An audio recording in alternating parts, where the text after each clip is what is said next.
پس از انجام اولین عملیات تومور مغزی یا غده نخامیه یک مریض در شفاخانه حوزوی هرات، مسئولان در این شفاخانه میگویند که عملیات دیگر از نوع تومور نخاع در این شفاخانه موفقانه انجام شده است.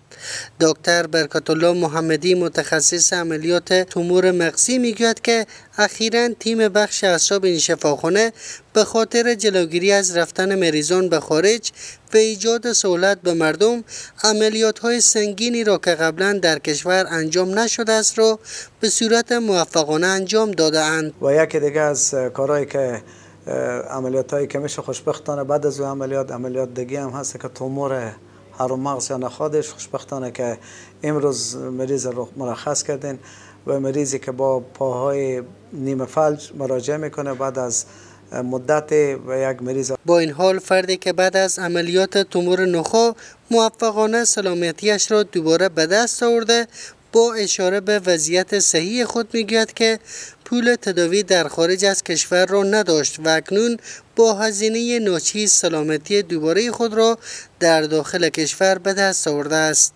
بعد از عملیات خدا شکر پایمان تیار احساس دردم ندارم، احساس هیچ چیزی ندارم، شکر تیار قدم دادن میتونم که راه رو دیدین از اینکه کسی دست نمیگیره و راه خود نمیتونم راه برم. از سوی دیگر سرطبیب شفاخانه حوزوی هرات میگوید که امکانات در بخش عملیات تومور در هرات فراهم شده و آماده هستند که دیگر مریضان را نیز عملیات کنند. دکتر صاحبایی که اینجا وظیفه میکنم دائما در کوشش و در کوشش ازی هستند که عملیات های را انجام بدن، کارهای بکنن که مشکلات همشهریان ما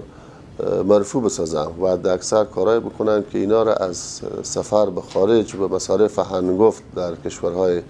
بیرونی از این جلوگیری بشه. گفتنی است که عملیات موفقانه تومور مغزی در هرات نمایانگر پیشرفت‌های قابل توجه در حوزه صحی و جراحی‌های پیچیده